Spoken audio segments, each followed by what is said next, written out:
of public debt to below 50% of GDP in nominal terms by the year 2025-25. Right Honourable Speaker and members, you have been presented with a 69 trillion proposed budget, which of course all of you know will keep rising up to the final day of appropriation.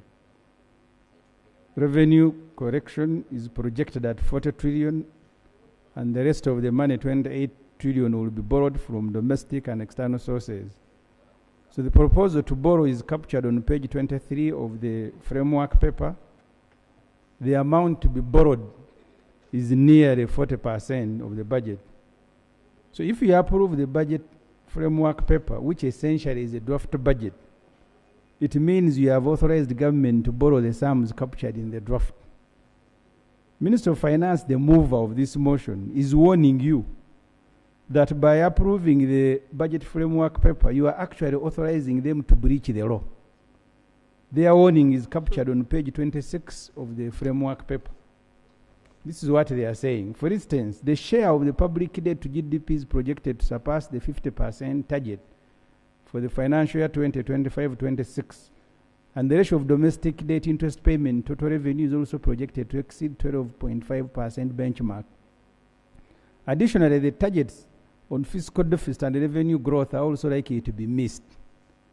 The reason these rules exist is to ensure the country's macroeconomic stability. This is like a hump in a road whose aim is to physically stop reckless drivers from overspeeding. The law wants to stop NRM government from reckless spending. Right Honourable Speaker and members, you therefore cannot proceed with this framework paper unless the Public Finance Management Act and the Charter of Fiscal Responsibility is amended, or both. And it is not only us, Parliament, who are required to adhere to the law. Section 5 of the PFMA says, Cabinet shall, in making decisions with implications on public finances or in determining, formulating, and implementing government policies, as well as in performing any other functions conferred on it by this or any other act, adhere to the Charter of Fiscal Responsibility and other requirements. Section 6 provides circumstances under which we may deviate from the objectives in the Charter of Fiscal Responsibility. They include a natural disaster, an unanticipated severe economic shock, or any other significant and unforeseen event that cannot be funded from the contingency fund. This is done with the approval of Parliament. Right Honourable Speaker, I am asking, is Parliament being given the right GDP figures? Schedule 3 of the Public Finance Management Act sets out areas the framework paper or the draft budget must address. One of these areas, the average and year-end gross domestic product figures. Sharing the right GDP figures with Parliament is a legal requirement. Just to refresh the mind of honourable members, GDP means the monetary value of goods and services produced in the year. It is these goods and services that we will tax to raise revenue to finance the budget. You must therefore have the right GDP figures at all times to determine how much borrowing are you going to authorize and the right revenue correction projection. In the framework paper, the GDP figure is not explicitly stated. The gross domestic product is stated in the budget framework paper on page 15 as 251 trillion 68. Even that's what the minister said. An increase from 202 trillion in the last year budget framework paper. In his written submission to the budget committee dated January 20th, the Minister of State for General Duties, the Honourable Musasi, states on page 2 that GDP is estimated to grow, just estimated to grow to 251 trillion. The GDP figure given by the Honourable Musasi is just a forecast. The Uganda Bureau of Statistics puts the GDP at 226 trillion as of last year. And when you calculate the debt to GDP ratio of 51 given on page 20 of the budget framework paper, it gives you 226 trillion as Uganda's GDP, which is 63 billion US dollar. It is therefore wrong for finance to give 251 trillion, which is a forecast, as the GDP figure. There is always a desire by the NRM leaders to exaggerate the country's growth, which is the reason they recalculate the GDP unnecessarily. conflicting public debt figures. The Minister of Finance gives total public debt figure as 116 trillion, which is 32 billion US dollar on page 20. This finance says is an increase from 94.7 trillion, which is 26 billion, translating into a debt to GDP ratio of 51%. This debt to GDP figure is calculated using the UBOS 226 trillion, what they give in the budget framework paper, as the true GDP figures. Just for emphasis, the stock of public debt is 116 trillion and GDP is 226. Those are the figures that finance is using.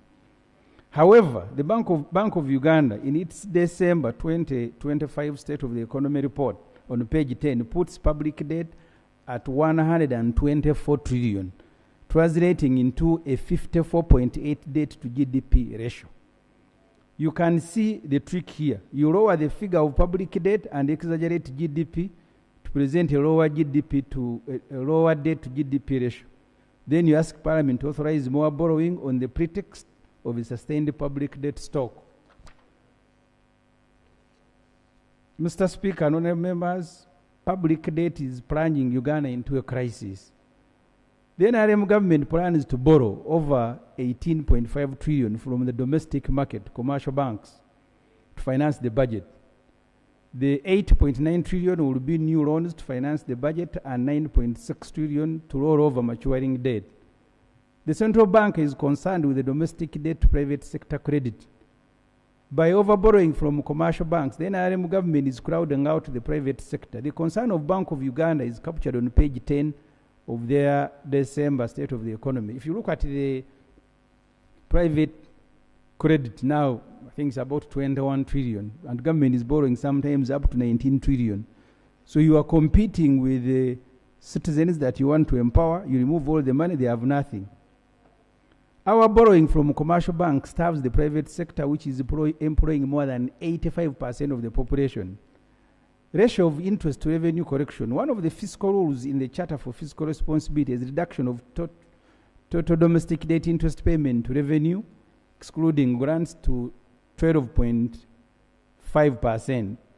The government plans to spend 28.6 trillion on debt servicing next financial year, of which 12.7 trillion is interest payment.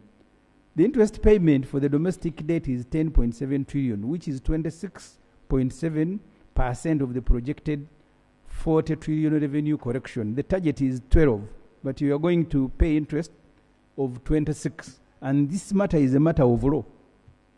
The rule in the Charter for Fiscal Responsibility is reduction of interest payment on domestic debt, 12.5% of revenue. But the budget framework paper interest payment will instead raise to 26. I hope Parliament will resist this. The Minister of Finance also agrees that such an elevated debt service burden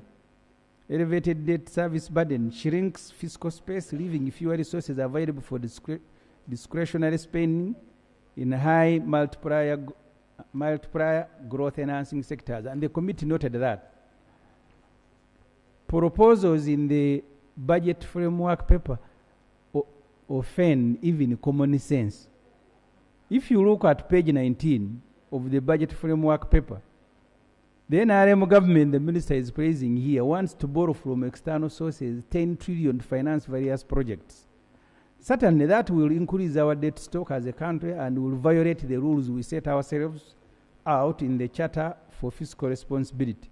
The question is, have we utilized the numerous loans we have contracted to finance various projects for us to contract more? The answer is a big no. And I want to thank the Minister of Finance. They have been very generous with information.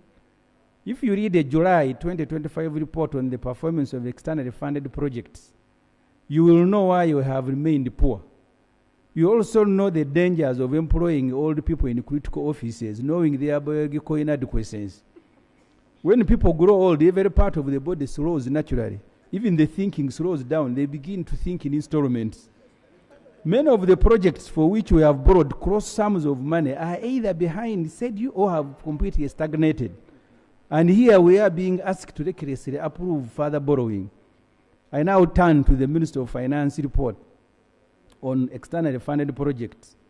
The Minister of Finance has been monitoring performance of these projects and done some reports. The latest report samples 66 externally funded projects, as the table below illustrates. We have borrowed money to finance projects. Even in this budget, they are saying we should borrow another 10 trillion. But look, the table. The projects in agro-industrialization, 7 projects here, only 2 have been completed. 1 is on track, others behind schedule.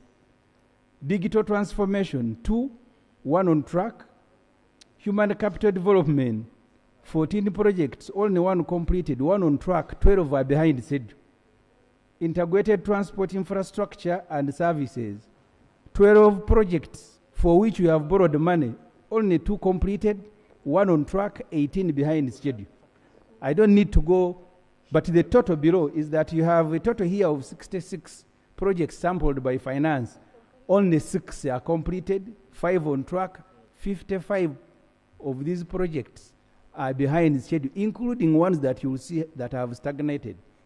And I'll give a list here. I'll be very brief because this is not my list. It is a list of Honorable Musasi's. Kampala-Jinja Expressway. We borrowed money to do this road. And I'll go to the last line. This is how finance has assessed this. The physical progress of the project is 0. Money borrowed, progress is 0. They are saying, let us borrow more. That's what is in the budget framework paper. Busega Mpigi Expressway. Construction is at 46%. This road was supposed to have been completed years ago. They are at 46%. Part of the reason you will see, they are saying they don't have counter funding. And then they are saying, let us borrow and begin more projects. That's why I said you even offend common sense. In Entebbe Airport rehabilitation, this one, there is progress. But the point is, because of the delays, we are now required to pay to the contractor the total sum of 34.9 million US dollar because we delayed. So the contractor says, you delayed here and here, pay me money. Even this one, although progressing, it was never delivered on time. The Bukasa project port, this one hasn't started at all, still in the preliminary. Kampala flyover construction, finance says it has stagnated. Kampala City Roads rehabilitation, they are now revising it. The time elapsed, they are revising it. And you know each revision comes with money. Multinational Kapchorwa, Suyam Kitare and Eldoret bypass. This one has almost been completed, but after a delay. Change Johoima Masindi Chigumba Road. The project have not been completed, more money is needed. National Lake Victoria Maritime Communication Transport Project. Here, overall progress is from 37 to by the end of April. So all these projects, they have delayed, no counter funding, they are contracting more. Ruwero Butarang Road, work is at 67%. A road that they started nearly 10 years ago, they haven't completed. Short stretch. Moyo, Yumbe, Koboko Road project. And you keep asking, why does the president repeat these roads in every budget? The progress, as you have seen, on some projects, it is 0. So every year he repeats, you think government is working. Namagunga Budadiri Narugugu Road project. The progress of the project was at 4% against a planned 4.3. This one is still in infancy. The Northeastern Road Corridor Asset Management Project. Maybe I don't have to read each and every project that is here. But you need members to interact with these projects. And I am saying in this minority report, as I try to conclude, that we borrow money to do projects for which we pay a lot of money in interest. And we never complete this work. Part of the reason, no counter funding. Anyone who's sensible, you will not be contracting more loans when you don't have counter funding to finish the ones that you have undertaken. You will see there is one here for private sector. I think I will stop with that one. Which is project 22. Investment for industrial transformation and employment project. The investment for industrial transformation and employment is a collaborative program between the government of Uganda, represented by Minister of Finance, Bank of Uganda, private sector, and the development partners. So this project we borrowed 218 million US dollar. The idea was that the project starts in 2022 and ends in 2027. However, due to delays in approval, the project effectiveness date was 13th November 2023 and the closing date is 31st January 2027. The project stagnated, targeted to benefit 140,000 medium, small and macro enterprises and 120,000 refugees. Of these, at least 40,000 expected to be women-led macro enterprises. The larger sized firms also benefit from the intervention.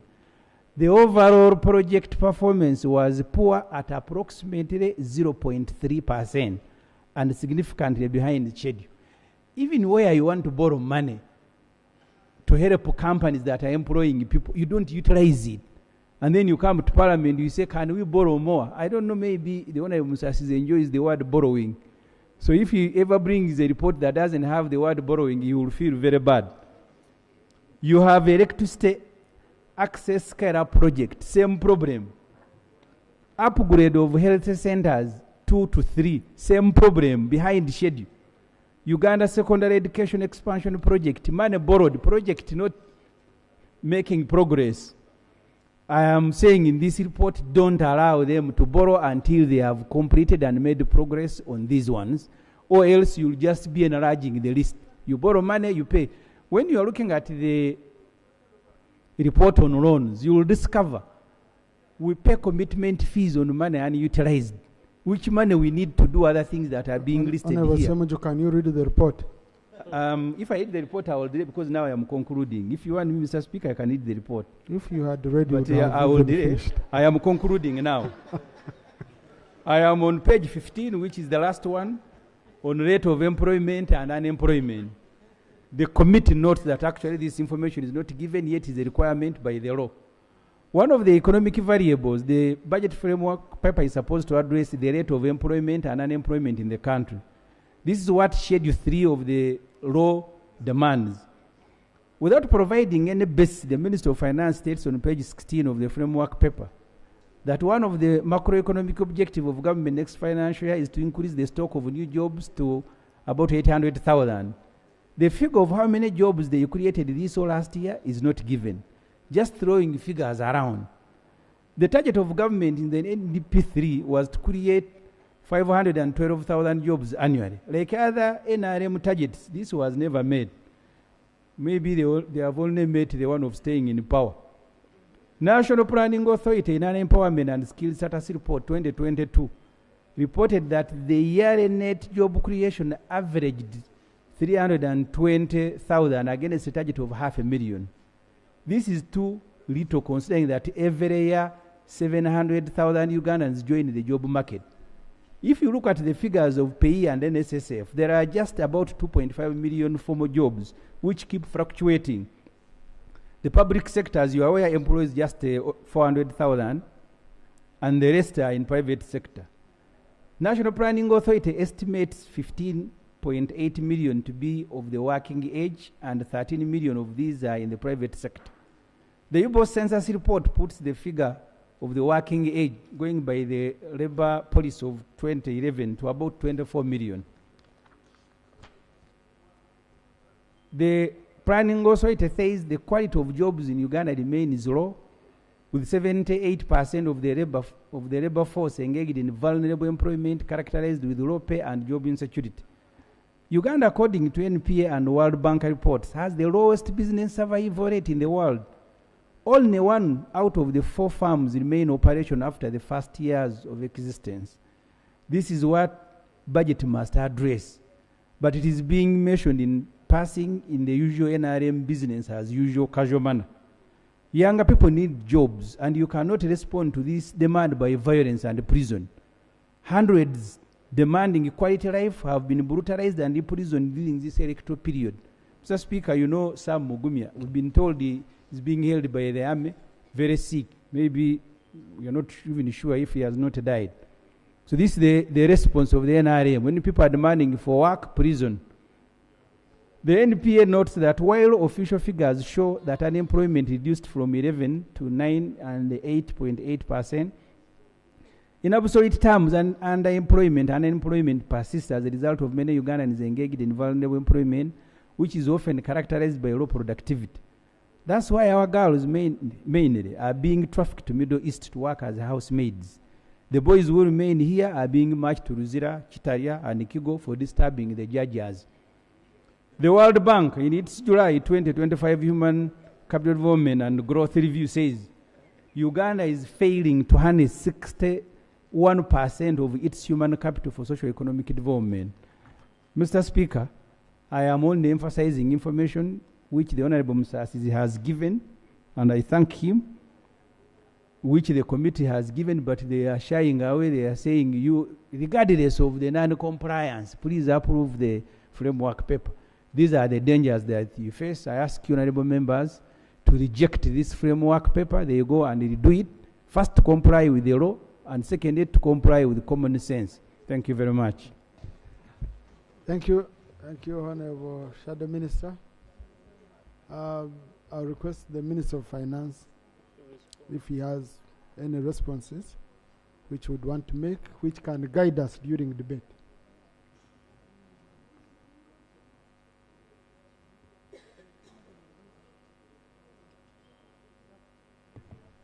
Thank you, Right Honorable Speaker. Right Honorable Speaker, I would like to appreciate the Majority Committee